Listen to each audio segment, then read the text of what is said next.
think about what Elon Musk has been tweeting about Britain and the Prime Minister over the last few days? Well, what I'd say is that all social media companies have responsibilities as well to deal with fake news. We've seen a lot of fake information being shared online platforms. We've seen a lot of hate, and people have a responsibility to not conduct themselves and to amplify that, but actually to deal with the online misinformation. And let me also say to large social media companies and those who run them, violent disorder clearly whipped up online, that is also a crime. It's happening on your premises. Breaking news. Elon Musk has just sent shockwaves through the political world with an unexpected revelation about Angela Rayner. Live on air, he exposed a stunning detail that no one saw coming, setting the internet ablaze. Headlines are erupting, social media is in a frenzy, and people everywhere are scrambling for answers. What exactly did Musk reveal, and why is it so significant? £100 million to Nigel Farage's Reform Party. If that's true, it would be, as I understand it, the biggest political donation in British history, and it would sure put rocket boosters, if you'll excuse the SpaceX pun, under reform ahead of the next election, wouldn't it? This wasn't just an offhand remark or another one of Elon Musk's unpredictable tweets. It was a direct strike at the heart of an already heated political battle. On one side, Angela Rayner, Labour's fiery deputy leader, known for her sharp tongue and unwavering defense of the working class. On the other, Elon Musk, the billionaire mogul, who never hesitates to challenge politicians, especially those who criticize the wealthy elite. Their clash had been brewing for weeks, but no one expected it to erupt like this. Musk didn't just argue, he came prepared. Now, the question is, how will Rayner respond? Let's break it all down. Angela Rayner has built her reputation as a no-nonsense politician, a fierce advocate for the working class, and a relentless critic of the rich and powerful. A key figure in the Labour Party, she's never shied away from calling out big names. But this time she went up against someone even bigger, Elon Musk. About what Elon Musk has been tweeting about Britain and the Prime Minister over the last few days? Well, what I'd say is that all social media companies have responsibilities as well to deal with fake news. We've seen a lot of fake information being shared online platforms. We've seen a lot of hate, and people have a responsibility to not conduct themselves and to amplify that, but actually to deal with the online misinformation, but also not to spread that hate. And, you know, we don't want to see that, whether that's online or offline, and people who are online spreading violence and inciting violence will be met with the law, as well as those that turn up. Elon Musk, typically a dominant figure in tech and business headlines, has been making waves in UK politics, openly challenging policies and questioning Labour's leadership. What began as a few sharp tweets quickly escalated into something far bigger. The back and forth between Musk and Angela Rayner became impossible to ignore, culminating in a high-stakes live TV showdown. The cameras rolled, the lights were bright, the studio crackled with tension. This wasn't just another political interview, it was a face-off. Angela Rayner sat with her usual confidence, ready to defend her ground. Across from her, Elon Musk leaned back in his chair, calm yet calculated, as if he had something explosive up his sleeve. The world was watching. From the very start, it was clear Musk wasn't here for small talk. When asked about his recent criticism of the Labour Party, he wasted no time before shifting the focus onto Rayner. With a slight smirk, he pulled out what he called important information the public deserves to know. The room went still. Rayner, known for her sharp comebacks, remained silent as Musk flipped through documents no one outside his inner circle had seen before. The Deputy Prime Minister join me in applauding the brave Labour staff members who've travelled across the Atlantic to campaign against Donald Trump. What I say to the honourable gentleman is that people in their own time often go and campaign, and that's what we've seen. It happens in all political parties. People go and campaign and they do what they want to do in their own time with their own money. Melanie Ward.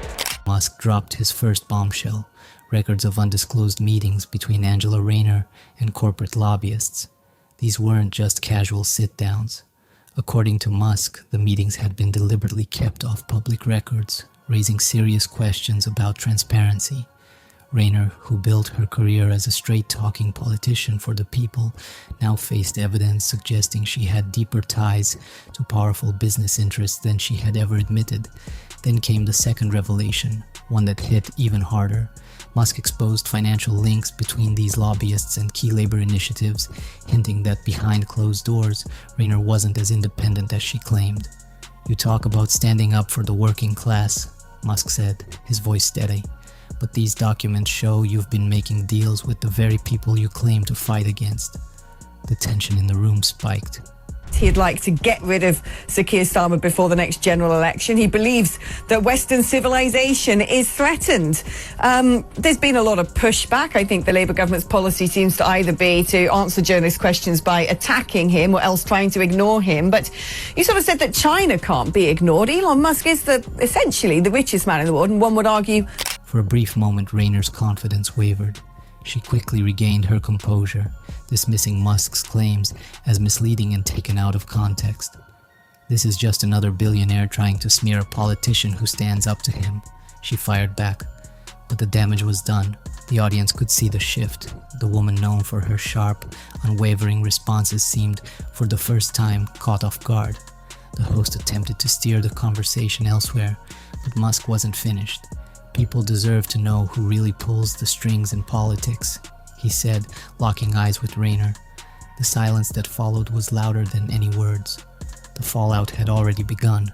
The moment the interview ended, the internet erupted. Within minutes, the Rayner exposed and Musk vs. Labour were trending worldwide. Social media became a battlefield. Musk's supporters hailed him as a truth-teller exposing corruption, while Labour loyalists called it a smear campaign, accusing him of using his wealth to manipulate public opinion. But beyond the arguments, one thing was clear. People were paying attention. Its true colours, and this is extraordinary. So Angela Rayner has announced that she's abandoning plans to give British people, in brackets, who have paid their stamp or taxes, close brackets, priority council housing. We're going to allow migrants to get that. And if you thought that wasn't bad enough, I'd love your response to this, because this sent me today quite literally over the edge. If you're a and you wanted to get social housing, you were going to be banned under Labour's manifesto. That's been reversed as well today. So what we're saying, Ben, is we're going to allow millions of people to come into this country and take away homes or whatever from British people who need them. And that is not racist to make that comment. That is an absolute proven fact. Clips from the interview flooded Twitter, TikTok and YouTube. Some focused on the exact moment Rayner hesitated, dissecting every facial expression. Others replayed Musk's final words, debating whether he had just altered the course of UK politics. Within hours, memes surfaced, comparing Rayner's reaction to past political scandals. But while some laughed, others asked a more serious question. Was this really about transparency, or was Musk using his influence to shape the political landscape for his own interests? As the internet debated, Labour's response, or lack of it, became just as telling. The party remained unusually silent, no official statements, no strong public defense, just a few vague comments from insiders suggesting they were reviewing the claims. Was this a strategic move to avoid adding fuel to the fire, or were they genuinely scrambling to assess the damage? Either way, one thing was clear: the longer they stayed quiet, the worse it looked. I think most likely I should say that my personal opinion is that AI is sort of like at least 80% likely to be beneficial. And perhaps 20% dangerous. Well, this is obviously speculative at this point.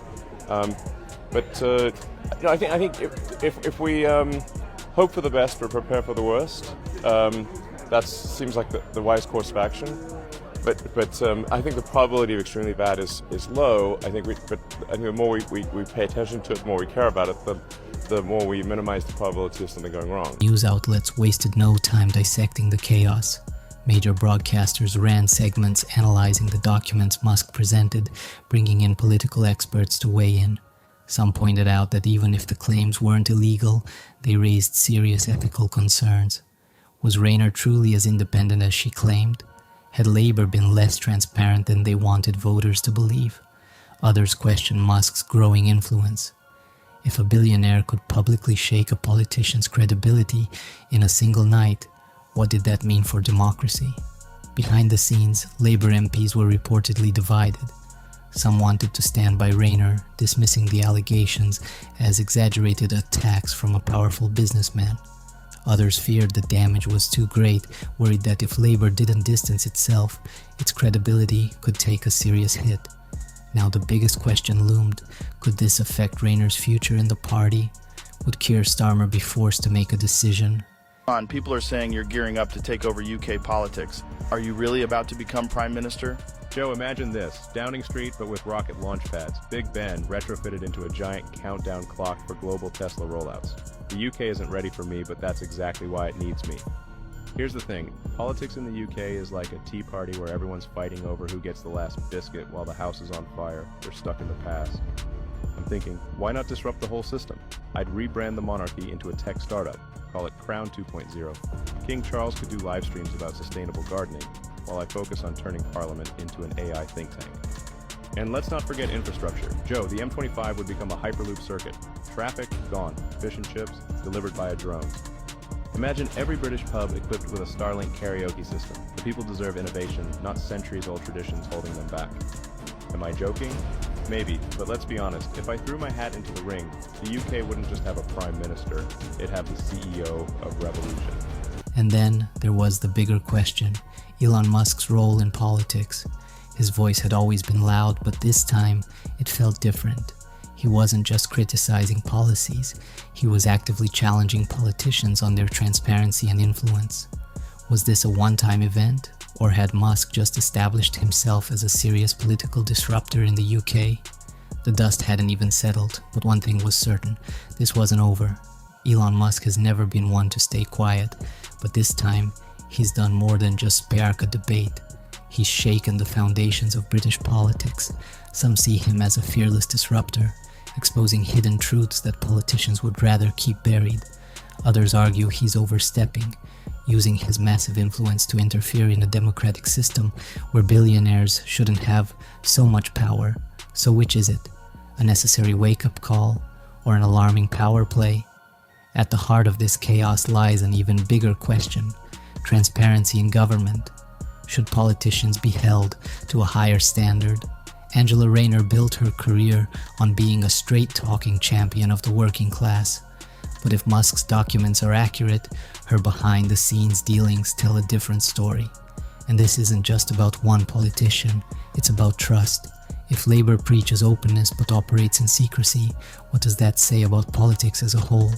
And if a billionaire like Musk can uncover things that journalists and watchdogs haven't, does that mean the public is being kept in the dark more than they realize? Media, you know who he is. He's a billionaire. He's probably the world's richest man. Elon Musk, who owns Twitter, I still call it Twitter, not X, started around with the Prime Minister of what's been happening in the UK, saying, quotes, "Civil war is inevitable." No, it isn't, and it's an idiotic thing to say. So we're joined by GB News' political editor Christopher Hope from Downing Street this morning. Just give us a little bit more detail on this, Chris. What blows were they trading? Yeah, morning, Bev, and morning, Andrew. That's right. We heard from Elon Musk. He said that civil war is inevitable in the UK. We heard back from the Prime Minister's official spokesman yesterday.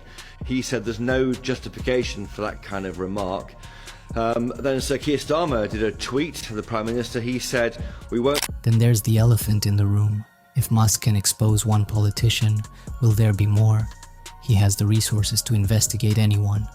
And after this, he might feel emboldened to keep going. If other major figures in politics and business follow suit, we could be looking at a new era, one where public figures are constantly at risk of having their hidden dealings aired out for the world to see. Some believe this is exactly what politics needs: less secrecy, more accountability. Others fear it could create a battleground where the loudest, richest voices dictate the conversation rather than voters. And what about the next election? Labour was already under scrutiny, but this scandal adds another layer of uncertainty. If Rayner can't shake these accusations, will it weaken the party's credibility? Could it impact Starmer's leadership? Voters may start to wonder, is Labour truly working for them, Or are they playing the same backroom games as the politicians they criticize? And if Musk's words carry weight with the business community, it could have an even bigger impact, making foreign investors hesitant about putting money into a Labour-led Britain. And let me also say to large social media companies and those who run them, violent disorder clearly whipped up online, that is also a crime. It's happening on your premises, and the law must be upheld everywhere. That is the single most important duty of government. Service rests on security, and we will take all necessary action to keep our streets safe. One thing is clear, this isn't just about Musk versus Rayner, it's about how much power billionaires should have in shaping politics, how much truth the public deserves, and whether this moment marks the beginning of a much larger political shift. Is this a new era of accountability, or a dangerous precedent where the wealthiest voices can dictate the political narrative? One thing is certain, this story is far from over.